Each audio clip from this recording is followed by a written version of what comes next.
আসসালামু আলাইকুম গাইস, কেমন আছেন সবাই? নিশ্চয়ই ভালো আছেন।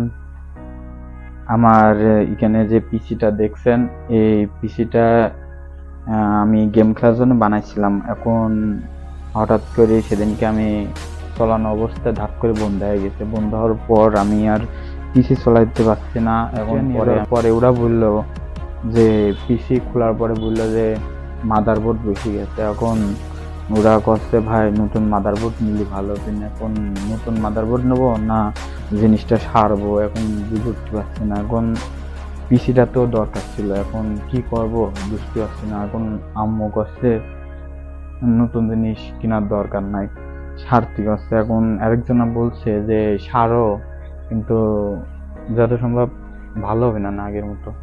এখন কি করব বুঝে উঠতে পারছি না, নতুন তাই কিনবো না এটি সারবো।